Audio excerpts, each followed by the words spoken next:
Glórias a Deus, irmãos. O tema: a lei e os evangelhos revelam Jesus. Lição de número 8, para você que tem a sua revistinha. A revistinha nos dá um texto bíblico em Deuteronômio, capítulo 6, a partir do verso 4 ao 9. Mas eu quero ler a partir do verso 1. Deuteronômio, capítulo 6. O título diz: o fim da lei e a obediência. Versículo 1 diz assim: estes, pois, são os mandamentos, os estatutos e os juízos que mandou o Senhor vosso Deus para se vos ensinar, para que os fizeste na terra a que passais a possuir, para que temas ao Senhor teu Deus e guarde todos os seus estatutos e mandamentos, que eu te ordeno, tu e teu filho, e o filho do teu filho, todos os dias da tua vida, e que teus dias sejam prolongados. Ouve, pois, ó Israel, e atenta que os guarde, para que bem te suceda,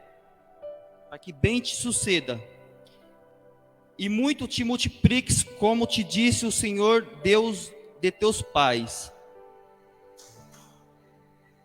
na terra que emana leite e mel. Versículo de número 4. Ouve, Israel. Ouve, Israel, o Senhor nosso Deus é o único Senhor. Amarás, pois, o Senhor teu Deus de todo o teu coração e de toda a tua alma e de toda a tua força.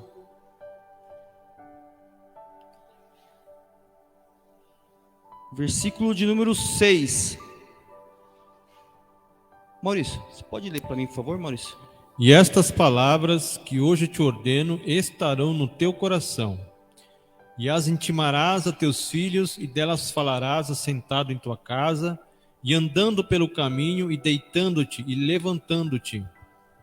Também as atarás por sinal na tua mão, e te serão por testeiras entre os teus olhos, e as escreverás nos umbrais de tua casa e nas tuas portas. Glórias a Deus. Então aqui nós vemos a lei a qual o Senhor deixou aqui para Abraão, para Moisés, né? Para estar passando e transmitindo para o seu povo, irmãos. E essa lei pela qual nós vamos iniciar esse estudo, falando a respeito da lei, né? E agora eu pergunto a vocês, nessa noite, você que está nos acompanhando, você se imaginaria viver em um mundo onde não houvesse lei, onde não houvesse regras?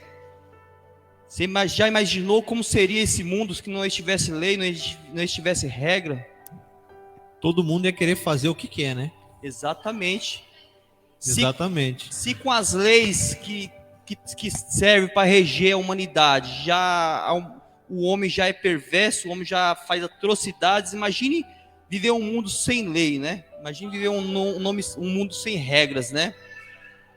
Então, ia ser um caos total, né? E a lei quem Deus foi Deus, irmãos. A lei quem nos deixou foi Deus, né? Desde o princípio, né? Desde quando Deus criou a humanidade, criou o primeiro homem, né? Adão, na sequência criou a mulher. Deus ali ordenou, né? Deus deixou ali uma regra para Adão. Deus ali em Gênesis nós podemos ver que Deus, quando Adão estava naquele jardim, Deus ali ordenou a ele que de todas as frutas ele comeria, né? Mas não daquela fruta, daquela árvore do conhecimento do bem e do mal, né? Se ele comesse, certamente ele morreria, né? Foi a primeira lei, a primeira ordem a qual o Senhor nosso Deus deixou para o homem, né? E vemos a consequência da desobediência, né? Adão quebrou essa primeira lei, quebrou essa primeira ordem do Senhor nosso Deus, né? E a lei de Deus, irmãos, pode ser definida como uma expressão de seu caráter, justo e santo, né? É a expressão do caráter de Deus, a lei, né? Deus criou o homem para viver sob a sua lei, sob a sua vontade, para realizar o seu querer, não conforme o nosso querer, não conforme a nossa vontade, né, irmãos? E igual a pergunta que eu fiz agora antes, né? Se no mundo não tivesse lei, como seria, né? Cada um ia fazer o que queresse, né? Cada um ia fazer o que quisesse, cada um ia agir conforme a sua vontade, conforme o seu querer. Mas graças a Deus que ele deixou as leis para que a humanidade pudesse ser regida, né? Regida com ordem, com disciplina, né? E mesmo assim, irmãos, nós podemos ver no decorrer da humanidade que o povo facilmente se desviava, facilmente não cumpria essas leis, facilmente não cumpria essas regras, não cumpria os conselhos a qual o Senhor Deus deixou, né? E transgredia a lei, transgredia a lei. Nós podemos ver, né? O primeiro transgressor da lei, Adão, né? O primeiro transgressor da lei. Aqui diz assim: logo que criou Adão e Eva, Deus deu instruções específicas sobre como eles deveriam viver. Eles receberam de Deus informação sobre o que podiam e não podiam fazer. A mensagem era muito clara: obedecer significa viver e desobedecer significa morrer, né? Então nós vemos que essa ordem, essa lei foi dada desde o princípio, mas desde o princípio o homem a quebrou, o homem a transgrediu. E com essa transgressão, irmãos, veio as consequências, né? A lei o Senhor deixou e deixou também as consequências, deixou também a sentença para todo aquele que viesse a transgredir essa lei. E qual que era a sentença qual o Senhor nosso Deus deixou aqui nessa lei? A morte. Certamente morrerás se desse fruto comeres, né? Então a morte passou a entrar na humanidade através do primeiro homem, através da primeira transgressão que existiu. E no decorrer, irmão, da história, né, Deus foi revelando sua lei de forma especial. Por exemplo, né, ele comunicou a Noé e aos patriarcas do povo de Israel. Ele conversava, ele anunciava a lei, né, ele pedia para o povo se consertar, para o povo se voltar para ele, né? Em Moisés, nós podemos ver, já nos dias de Moisés, Deus deu instrução específica e detalhada ao seu povo. Essas ordenanças foram codificadas e estão em harmonia com o estilo da história da redenção naquele momento. Essa descrição da lei de Deus é chamada também de lei mosaica, né? Deus deu a lei para Moisés no Monte Sinai, né?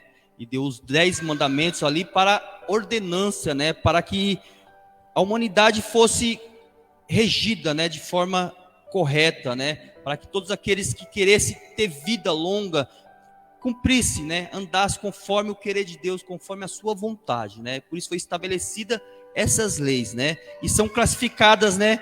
Em três partes, né, irmão? A lei moral, né? Indica o comportamento que Deus exige do homem, né? E proíbe aquilo que lhe desagrada. A lei moral é sintetizada nos 10 mandamentos, né? Nós vemos que a lei veio para confrontar o homem, veio para confrontar o pecado do homem, né? Imagine se não tivesse lei, né? Todo mundo ia transgredir, todo mundo ia pecar e nem ia saber que estava pecando, né? Ainda bem que tem a lei. Temos as leis cerimonial, né? Que se refere a todo o sistema religioso praticado no Antigo Testamento, como cultos, rituais, sacrifícios e etc, né? E tem as leis cíveis, né? As leis civil tinham o objetivo de regular a vida em sociedade na nação de Israel, né? Regras sociais e regras criminais. Tem tudo isso no Pentateuco, né? Nos 5 primeiros livros. Em Levíticos, né? Tem muita lei civil, né? Nós podemos observar lá que temos as leis, temos as sentenças para aqueles que descumpriam essas tais leis. Todo o livro de Levítico, a maioria do livro é referente à lei civil, né? A lei civil. E todas essas leis é vigente até hoje, irmãos. Todo o Código Penal que nós temos, todo o processo, né, penal, tudo é baseado em cima dessas leis a qual Deus nos deixou. Por isso é de suma importância a lei para a vida do cristão, né? Então engana-se quem pensa que a lei de Deus não é mais vigente. Engana-se, né? Algumas já não é mais cumprida, né? Porque foi mudado conforme foi a evolução da humanidade, foi mudada algumas leis, mas a base da lei ainda é vigente, né? Deus não muda a sua lei, né? Na verdade, são os aspectos cerimoniais e cíveis da lei que não são mais aplicados a nós. Aqueles rituais, né, de sacrifício, né, aqueles rituais a qual era prestado ali quando tinha um pecado e que o povo tinha que sacrificar um animal em favor daquele pecado, e isso não tem mais. Para nós, pelo menos, não tem mais. Tem alguns povos que eu acho que ainda segue essa lei, ainda vê essa lei, né, ainda segue essa lei, mas para nós, a maioria das pessoas já não existe mais essa lei de cerimônia, né? Essa lei cerimonial, né? Adoração do tabernáculo no templo. Já o aspecto civil da lei servia para conduzir judicialmente a nação de Israel como povo de Deus. Tanto o aspecto cerimonial como civil apontam diretamente para Cristo, né? Eles tinham propósitos específicos e limitados, de acordo com a circunstância da época. Os rituais, cerimônias, sacrifícios e símbolos eram temporários e foram cumpridos plenamente em Cristo, né? Nós podemos ver, né, que tinha as cerimônias mesmo, tinha os rituais ali do sacerdote, né, de entrar no Santo dos Santos, no tabernáculo, uma vez por ano, com um animal para ser sacrificado ali em prol do seu pecado, em prol do pecado do povo, né? Hoje já não temos mais isso, porque Cristo veio e como sacrifício vivo se deu em meu lugar e no seu lugar, irmãos. No entanto, o aspecto moral da lei de Deus, que inclusive serviu de fundamento para os aspectos cerimoniais e judiciais, continua vigente. O padrão moral exigido por Deus não foi alterado e jamais será, pois seu caráter é imutável, né? Como as leis representam aí o caráter de Deus, né?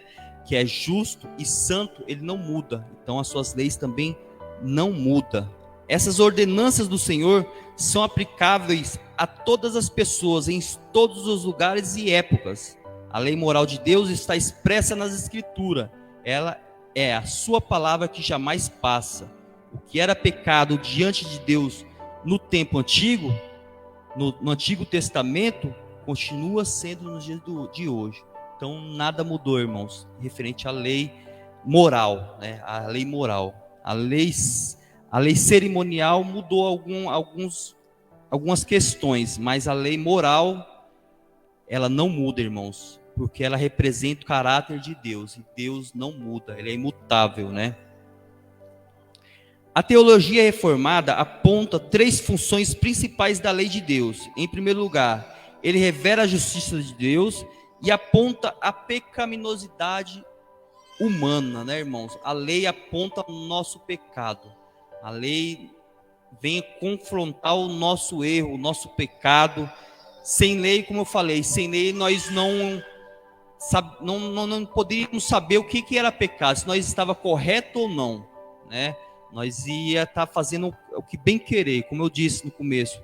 Se nós vivêssemos no mundo sem lei, né, nós não ia ser confrontado, o nosso pecado não ia ser confrontado, o nosso erro não ia ser confrontado. Por isso que a lei existe para isso, para que nós possamos temer, né, temer os nossos atos, pensar 2 vezes antes de agir, sabendo que para cada ação tem uma reação, cada lei tem uma sentença. Então, para estabelecer a ordem da humanidade.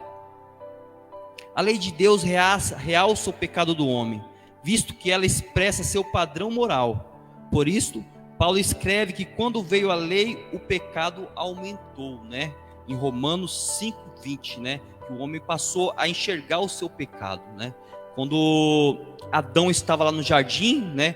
Antes dele pecar, antes de comer o fruto proibido, ele não tinha vestimentas, ele não sentia vergonha quando Deus vinha ali visitá-lo todas as tardes no jardim.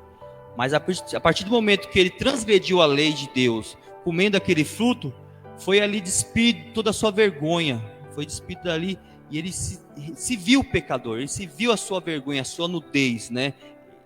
A lei confrontou o pecado, a lei confrontou ele, e ele viu a pecaminosidade qual ele tinha, né? E assim é para nós também, assim é nos dias de hoje, irmãos. A lei vem para confrontar nossas vidas, confrontar o nosso pecado, né? Aqui entendemos que o problema não é a lei, o problema não é a lei, mas sim o pecado. A lei em si é boa, pois expressa a vontade de Deus e revela a sua perfeição. Mas por causa do pecado, todos se tornaram transgressores dessa lei. E por ser uma lei, ela cumpre sua função, condenar o transgressor. Então a lei só é ruim para aquele que quer cometer o pecado, né? Só para o transgressor, né? Aquele que anda em conformidade com a vontade de Deus, em conformidade com as leis pelo qual ele deixou, essa não nos traz pavor, não nos traz pavor. Pelo contrário, né? Ela representa o caráter de Deus, né? E aqui na revistinha, irmãos,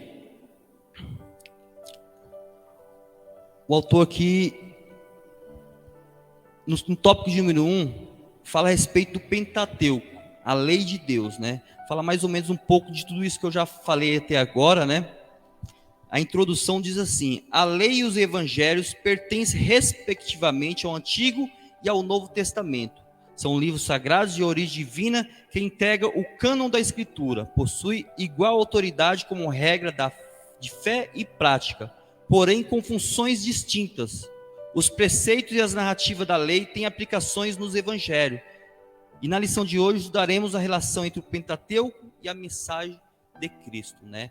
Que a lei esboça o plano de redenção em Cristo, né, irmãos? Toda lei se cumpre em Cristo, né, irmãos? Então, desde o início, Deus deixou a sua lei para que o homem viesse ser confrontado com o seu pecado, com a sua transgressão.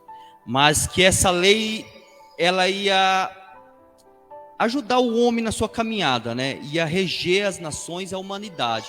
Mas a lei não tem,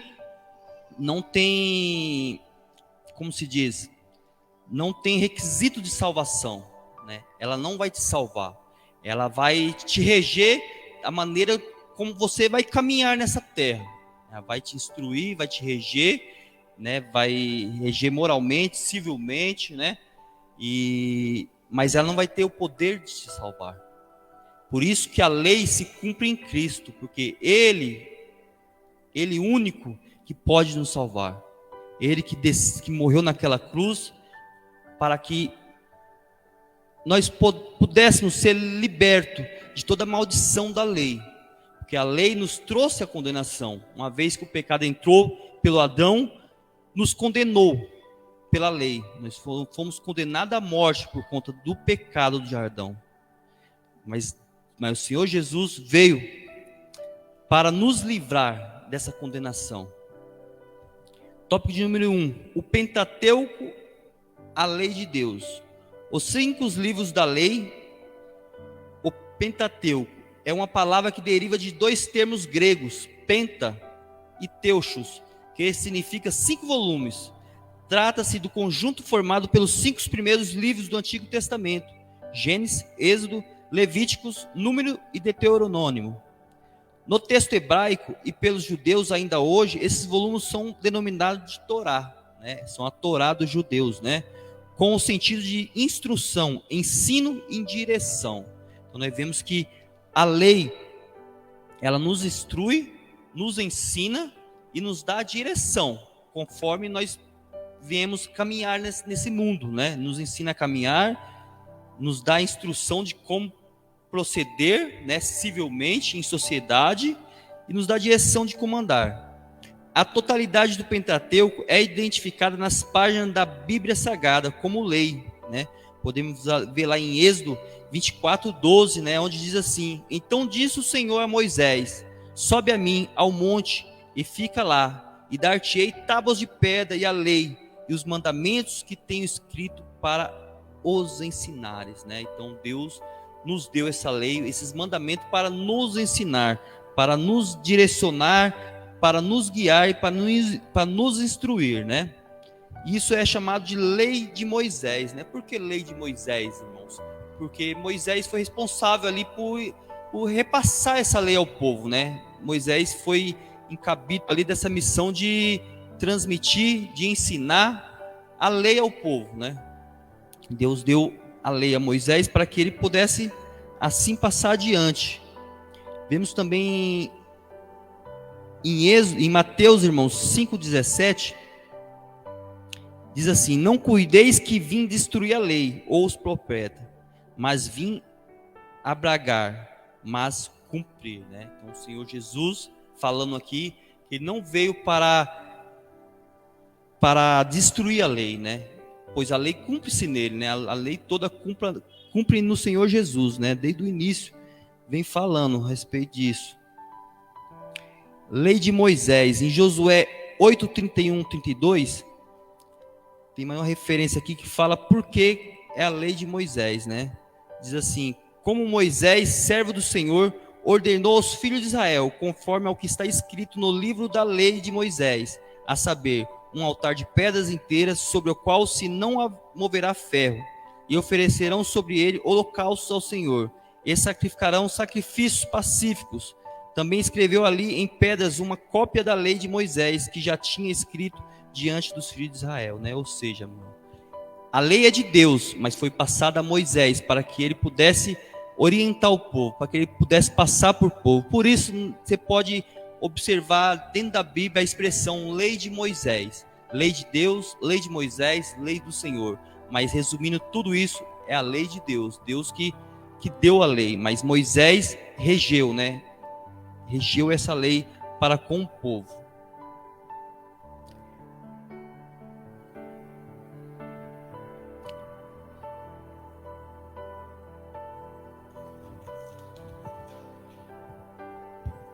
Podemos ver também a referência que fala sobre a lei de Deus, né, irmãos? Lei de Moisés, lei de Deus e lei do Senhor.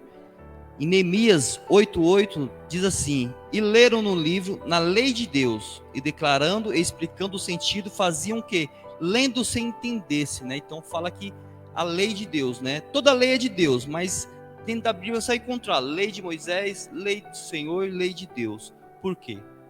Porque Moisés regeu as leis para o povo, né? Ele ali trouxe essa lei direto da mão de Deus para passar para o povo. E dentro aqui do tópico de número 1, irmãos, 2, vamos falar a respeito da grandeza da lei.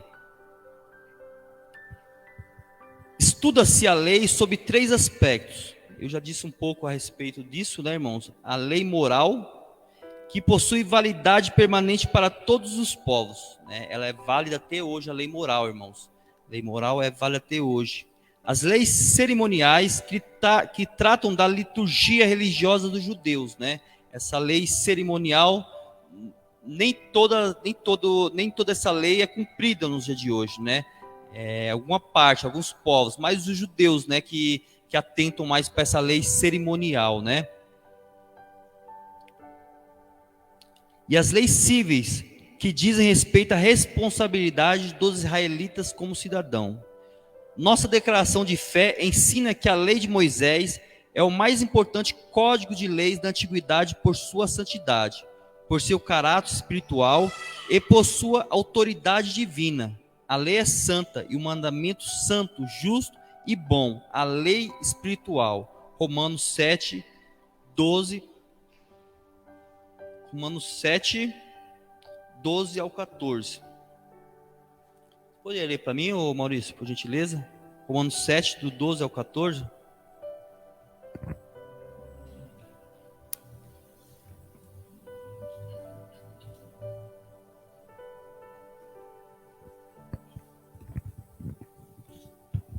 Assim, a lei é santa e o mandamento santo, justo e bom. Logo tornou-se-me o bom em morte? De modo nenhum, mas o pecado, para que se mostrasse pecado, operou em mim a morte pelo bem, a fim de que pelo mandamento o pecado se fizesse excessivamente maligno. Até o 14, Porque bem sabemos que a lei é espiritual, mas eu sou carnal, vendido sob o pecado. Então podemos ver que a lei, ela é santa, né? É espiritual. A lei é santa e o mandamento é santo, justo e bom, né? Contudo, enfatiza o documento doutrinário que a grandeza da lei vai além de tudo isso, pois nela Deus esboça o plano de redenção humana em Cristo, né, irmãos? Tudo se cumpre em Cristo. A lei esboça o plano de redenção em Cristo. Pelos méritos da cruz de Cristo, fomos resgatados da maldição da lei, como eu disse, né, irmãos? A lei se cumpre em Cristo.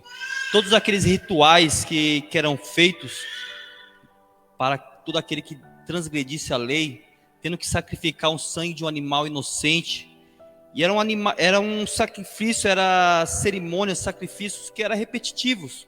Todo ano haveria necessidade de você se apresentar ali com o animal, você se apresentar ali com o cordeiro, para pagar, né, para ali expiar os seus pecados, o pecado do sacerdote, o pecado do povo, mas era algo que era repetitivo, né? Não tinha, como pode dizer, não produzia ação completa, né? Não cumpria a ação completa de redenção do pecado. Mas Cristo não. Cristo, a lei se termina em Cristo, a lei se cumpre em Cristo, porque Ele foi a oferta viva, Ele foi o sumo sacerdote, Ele se entregou naquela cruz, uma somente vez, para que todos os nossos pecados, para toda aquela maldição a qual nós carregava, para toda aquela culpa, toda aquela condenação que a lei nos condenava, já não existisse mais, né? Tem uma passagem, eu não lembro o endereço que ela é, não lembro o texto, mas Paulo falando, né, que Cristo pegou toda essa sentença, toda essa cédula que era contrária a nós e cravou-a na cruz, né? Então toda aquela sentença, de uma vez por toda, foi extinta, né, com o sacrifício de Cristo. Por isso que a lei se cumpre fielmente em Cristo, né? E no tópico de número 3, vamos falar a respeito da lei e a fé cristã. A lei e a fé cristã. A Escritura afirma que a função da lei era transitória. Era uma preparação, né, irmãos? Era transitória, uma preparação daquilo que havia de vir, né? Que era o sacrifício do Senhor Jesus, que a lei se cumpriu nele, né? Então, do Antigo Testamento até a vinda de Cristo, ela foi transitória, foi uma preparação ali para a humanidade ser confrontada com o seu pecado. A lei confrontava o homem do pecado, né? E isso, né, gerava no homem o arrependimento, né? Gerava no homem o arrependimento por conta das sentenças que eram impostas sobre esse homem, né? E aqui em Hebreus 10, versículo 1 diz assim: porque tendo a lei a sombra dos bens futuros e não a imagem exata das coisas, nunca, pelos mesmos sacrifícios que continuamente se ofereceram cada ano, pode aperfeiçoar os que se chegam, os que a ele se chegam, né, irmãos? Então nós podemos observar aqui nessa passagem em Hebreus, resume mais ou menos aquilo que eu falei agora há pouco, né, dos sacrifícios, né, que era repentinamente, né, era feito. Tudo aquilo aí era uma preparação para que a lei se cumprisse em Cristo. Era um esboço, né, era um plano de redenção, né, irmãos? Ela foi dada para revelar o pecado e demonstrar a necessidade da graça, né? A lei foi dada para revelar o pecado e demonstrar a necessidade da graça. Uma vez o homem confrontado com a lei, uma vez o homem enxergando o seu pecado, havia necessidade da salvação, havia necessidade da graça do Senhor Jesus, né? Em Gálatas 3,19, diz assim, irmãos: logo, pois, que é a lei? Uma pergunta: logo, pois, que é a lei? Foi ordenada por causa das transgressões, até que viesse a posteridade a quem a promessa tinha sido feita, e foi posto pelos anjos na mão de um medianeiro, né, irmãos? Então nós podemos ver que a lei foi ordenada por causa das transgressões, até que viesse a posteridade a quem a promessa tinha sido feita, ao Senhor Jesus, né? Então a lei, ela se cumpre em Jesus por conta disso, irmãos, porque ela mesmo trazendo bem para a humanidade, mesmo conduzindo o homem a andar conforme a vontade de Deus, mediante a lei, ela não tinha um poder salvífico, né? Ela não tinha um poder salvífico, né? E aí ela tinha que se repetir sempre aqueles rituais, sempre aquelas cerimônias. Mas graças a Deus que enviou o seu Filho, né? Cumpriu no Senhor Jesus toda a lei, né? Toda a lei de redenção, né? Assim serviu de aio para nos conduzir à redenção em Cristo. Podemos ver lá em Gálatas também 3:24. De maneira que a lei nos serviu de aio para nos conduzir a Cristo, para que pela fé fôssemos justificados, né, irmãos? A lei encerrou a humanidade debaixo do pecado. Gálatas 3:22. Mas as Escrituras encerrou tudo debaixo do pecado, para que a promessa pela fé em Jesus Cristo fosse dada aos crentes. Desse modo, ninguém pode ser salvo pelas obras de lei, né, irmãos?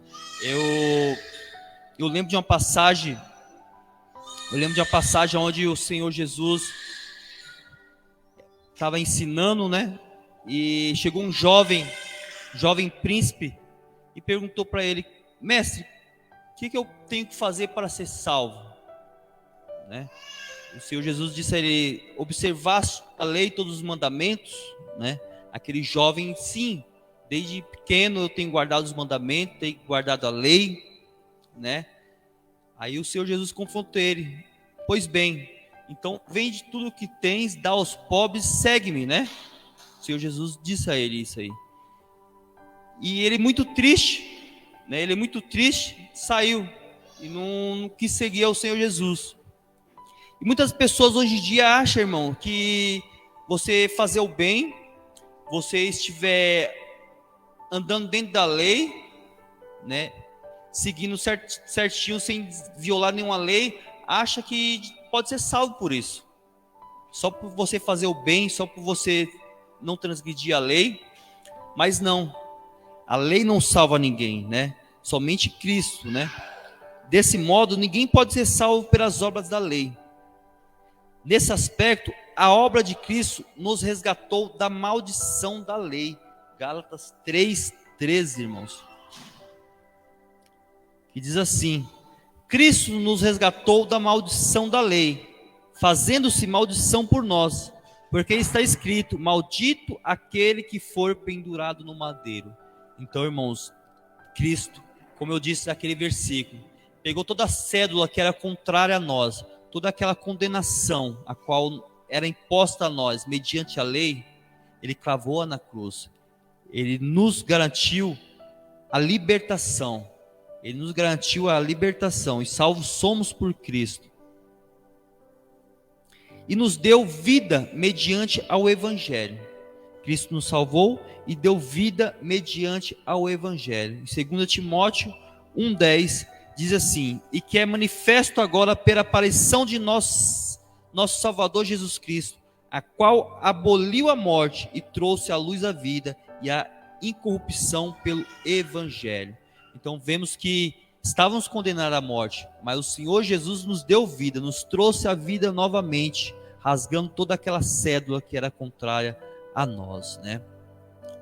Cristo, o único sem pecado, cumpriu a lei e inaugurou a dispensação da graça, né?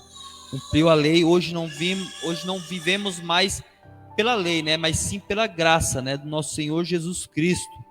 Em Efésios 3:2 diz assim: se é que tendes ouvido as dispensações da graça de Deus, que para convosco me foi dada, né? Então a graça de Deus é a graça, mas não é de graça, né, irmãos? É a graça, mas não é de graça, porque foi pago um preço altíssimo, né? Um preço de sangue de um justo, sangue de um que não teve pecado, que não conheceu o pecado, que foi derramado naquela cruz por mim e por você. A graça não é de graça, o sangue foi precioso derramado, irmãos. Agora, livres da lei, vivemos debaixo da graça divina. Romanos 6:14. Porque o pecado não terá domínio sobre vós, pois não estáis debaixo da lei, mas debaixo da graça. Então, nós não somos mais condenados à morte por conta do pecado, por conta da lei, por conta da graça, irmãos. Graças a Deus, enviou seu Filho para nos salvar. Mas nem por isso, irmãos, nem por isso nós vamos transgredir. Nem por isso nós vamos andar conforme o nosso querer, irmãos. Nós devemos observar sim as leis vigentes, tudo aquilo que Deus nos ensinou, tudo aquilo que Deus nos deixou, para que possássemos andar em conformidade com a tua palavra, em conformidade do seu querer, irmãos. Não é porque o Senhor Jesus nos salvou, não é porque o Senhor Jesus derramou a sua graça sobre nós que nós vamos aproveitar disso para pecar, né? Pelo contrário, irmãos, nós devemos andar em conformidade com o querer e a vontade de Deus, fugindo da aparência do mal, fugindo da iniquidade e cumprindo a lei de Deus, cumprindo todo o querer que o Senhor nos deixou. E todo aquele que permanece em Cristo não vive pecando. 1 João 3,6. Qualquer que permanecer nele não peca. Qualquer que peca não ouviu nem o conheceu, né? Então o Senhor Jesus, aquele que está firme no Senhor Jesus, dificilmente peca, né, irmãos? O pecado na vida de um cristão, na vida de um crente, eu costumo dizer que não pode ser uma procura, e sim, tem que ser um acidente, né, irmãos? E logo nós devemos nos atentar, nos arrepender e voltar para Cristo, né, irmãos? Tópico número 2 da revista, irmãos, fala a respeito dos evangelhos. Os evangelhos e a mensagem de Cristo. Tópico número 1, o conceito de evangelho. O termo evangelho tem origem no grego evangelium, com o significado de boas novas. Refere-se à mensagem do reino de Deus e da salvação por meio de Cristo. Podemos ver em Atos 15, 7. E havendo grande contenda, levantou-se Pedro e disse-lhe: varões irmãos, bem sabeis que já há muito tempo Deus me elegeu dentre vós, para que os gentios ouvissem da minha boca as palavras do evangelho e crescem, né? Então o evangelho a qual foi pregado por todos os apóstolos, que é pregado até nos dias de hoje, né, irmãos? Seus autores são chamados de evangelistas, que significa portadores de boas novas, né? Portadores de uma notícia boa. E qual que é a notícia boa a qual nós transmitimos, irmãos, através dos evangelhos? É que o Senhor Jesus é o único salvador de nossas vidas, é o único que pode nos salvar, é o único que pode nos livrar da condenação da morte, né? Nós somos responsáveis, nós somos privilegiado por levar essa palavra de salvação, por levar a palavra de boa nova àqueles que ainda vivem no pecado, aqueles que ainda vivem transgredindo as leis, transgredindo a vontade do Senhor Jesus. Seus autores são chamados de evangelistas, que significa portadores de boas novas. Os 3 primeiros, Mateus, Marcos e Lucas, são chamados de sinóticos, porque são semelhantes entre si. E o que é sinóticos, irmãos? Eu fui ver essa palavra, sinóticos é algo resumido, né? Ele tinha ali um estilo de escrita, né? Resumido, né? Então esses três primeiros evangelistas aqui, esses 3 primeiros apóstolos, a qual escreveram em Mateus, Marcos e Lucas, eram considerados sinóticos, porque são semelhantes entre si. Os sinóticos registram especialmente o ministério do Senhor Jesus na Galileia. O 4º evangelho, João, tem peculiaridades próprias e enfatiza o ministério de Cristo na Judéia, né? Ele escreveu de uma forma diferente. Ele escreveu mais quando o Senhor Jesus estava na Judéia. Ressalta-se que embora retratada de modo distinto, a mensagem dos evangelhos é única, né? Cada um tem o seu estilo literário, né? Cada um tem o seu estilo de escrita, né? Os três primeiros são sinóticos, né? Ele escrevia de uma forma resumida. João tinha o seu estilo mais detalhado, mais profundo, mas todos eles retratam, né? a mensagem dos evangelhos, que é a única, né, irmãos? Em Gálatas 1:8.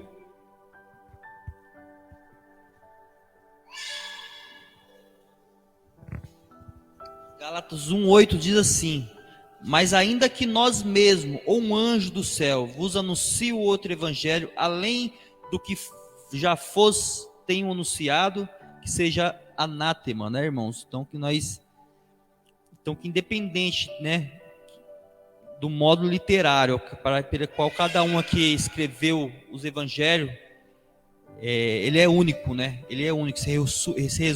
Todos eles se resumem em um único objetivo, né? Em um único propósito, né? Mostrar ao homem a salvação através de Jesus Cristo, né, irmãos? Através dos seus feitos, através da sua obra, através da sua vida, do seu exemplo de vida, né, irmãos? O tópico de número 2 fala a respeito da mensagem do reino de Deus. Vou estar só abordando mais esse tópico e as horas já estão se avançando.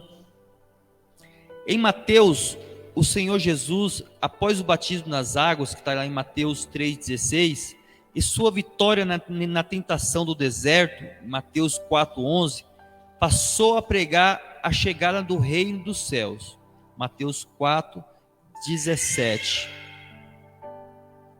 que fala assim: desde então começou a Jesus a pregar e a dizer: arrependei-vos, porque é chegado o reino dos céus. Nos outros sinóticos, a pregação do reino também apareceu como tema central da mensagem de Cristo. Em todos os outros evangelhos, considerados sinóticos, a mensagem central era o reino de Deus, era o reino dos céus, né?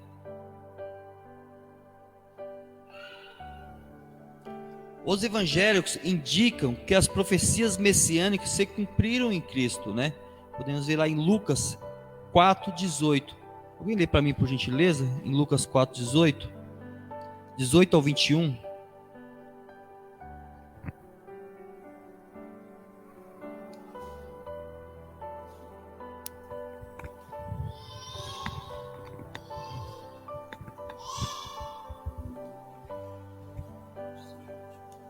Diz 4:18 ao 21. O Espírito do Senhor é sobre mim, pois que me ungiu para evangelizar os pobres. Enviou-me a curar os quebrantados do coração, a pregoar liberdade aos cativos, e a dar vista aos cegos, e pôr em liberdade os oprimidos, a anunciar o ano aceitável do Senhor, e encerrando o livro e tornando a dá-lo ao ministro. Assentou-se, os olhos de todos na sinagoga estavam fitos nele. Então começou a dizer-lhes: hoje se cumpriu esta escritura em vossos ouvidos.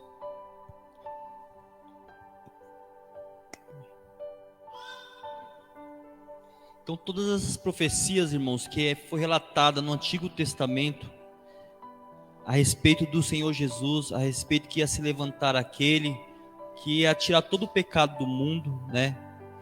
Que ia passar por toda a humilhação, pela morte de cruz, se cumpre em Jesus. Todas essas profecias que foram do Antigo Testamento se cumprem aqui na vida de Jesus, né? Ele veio aqui, como diz aqui na palavra que o nosso irmão leu, ele veio para curar os quebrantados de coração, a pregoar a liberdade aos cativos, dar vista ao cego e pôr em liberdade os oprimidos, e anunciar o ano aceitável do Senhor, né, irmãos? Então, todas as profecias se cumprem em Cristo, né? Todas as profecias se cumpriu em Cristo. Neles, Jesus é apresentado como filho de Davi e o filho de Deus. Mateus 1:1, Marcos 1:1 também. Sua vinda inaugura o começo do reino e requer a conversão dos pecadores. João 3:5.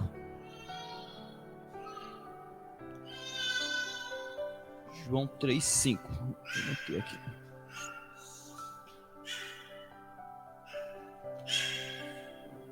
Jesus respondeu: na verdade te digo que aquele que não nascer da água e do Espírito não pode entrar no reino de Deus, né, irmãos?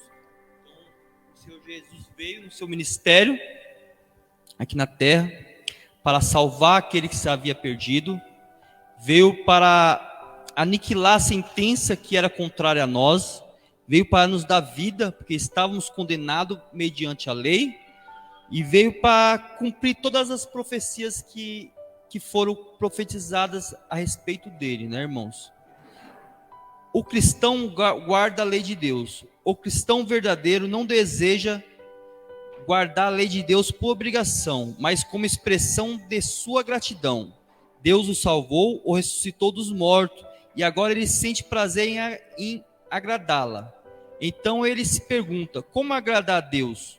Nesse sentido, a própria lei de Deus responde essa pergunta, e o Espírito Santo faz com que o regenerado compreenda a sua resposta. Uma função que a lei não possui é de salvar. Ela aponta o pecado, mas não confere ao pecador o poder de cumprir sua exigência, como ninguém é capaz de cumpri-la. Ninguém pode ser salvo por ele, né? Por ela, né? Pela lei. Então, irmãos, a necessidade, né? A importância, né? Da lei para a vida para nossas vidas, para a vida do cristão, né, irmãos? Deus, vendo que a humanidade ia se corromper, né? Elaborou, né, essas leis, deixou essas leis para nos direcionar, para nos ensinar, para nos conduzir, né, conforme a sua vontade, conforme o seu querer. E nós cumprindo essa lei, nós guardando essa lei, observando essas leis, nós agradamos a Deus, né? Nós andamos em conformidade com a tua palavra e com o teu querer. E ela se cumpre no Senhor Jesus, como lemos aqui os evangelhos, né? Todo o propósito que foi escrito nos evangelhos, todo o propósito de levar o homem a Cristo, de levar o homem ao arrependimento, de levar o homem a olhar para si, para dentro de si mesmo e ver a sua natureza pecaminosa e olhar e a ver a necessidade da graça, a ver a necessidade de né, que o salve, né? Então a lei veio para isso, irmãos, para nos confrontar o nosso pecado e para nos levar à necessidade da salvação, né, irmãos? Porque estavam condenados, então devemos andar conforme o querer de Deus, segundo a sua lei. E o Senhor Jesus veio para aniquilar toda essa sentença que era contrária a nós. Todo o seu evangelho, todo o seu ministério aqui na terra foi em prol ao arrependimento do pecador, foi em prol da mensagem de boas novas, né?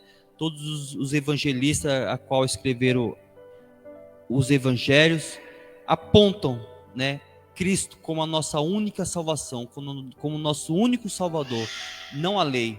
A lei veio para nos reger no período onde o Senhor Jesus ainda não havia iniciado o seu ministério. A lei apontava para Cristo, mas ainda não tinha se cumprido. Mas com a vinda do Senhor Jesus, a lei se cumpre em Cristo, né? E nos liberta da maldição da morte pelo pecado. Irmãos, vamos ficar por aqui nesse dia de hoje. Paramos aqui no tópico número 2. Você é o nosso convidado especial novamente para estarmos dando continuidade a essa aula, né? Temos ainda tópico de número 3, uma boa parte do 2, e o tópico de número 3, você que nos acompanha através da live, você que for assistir esse livro, esse vídeo, essa transmissão em outro dia, que você possa ser abençoado através dessa palavra, através desse estudo, irmãos, nessa noite. Eu agradeço a sua presença nessa noite, que esteve conosco, que o Espírito Santo possa ter falado ao seu coração, possa ter esclarecido, né, tudo a respeito da lei, tudo a respeito de Jesus, e que Deus abençoe a cada um nessa noite. Cresçam, porém, na graça e no conhecimento de nosso Senhor e Salvador Jesus Cristo. A Ele seja a glória, agora e para sempre. Amém. 2 Pedro 3,18. Falando do reino. Se inscreva no nosso canal e ative o sininho para não perder nenhuma aula.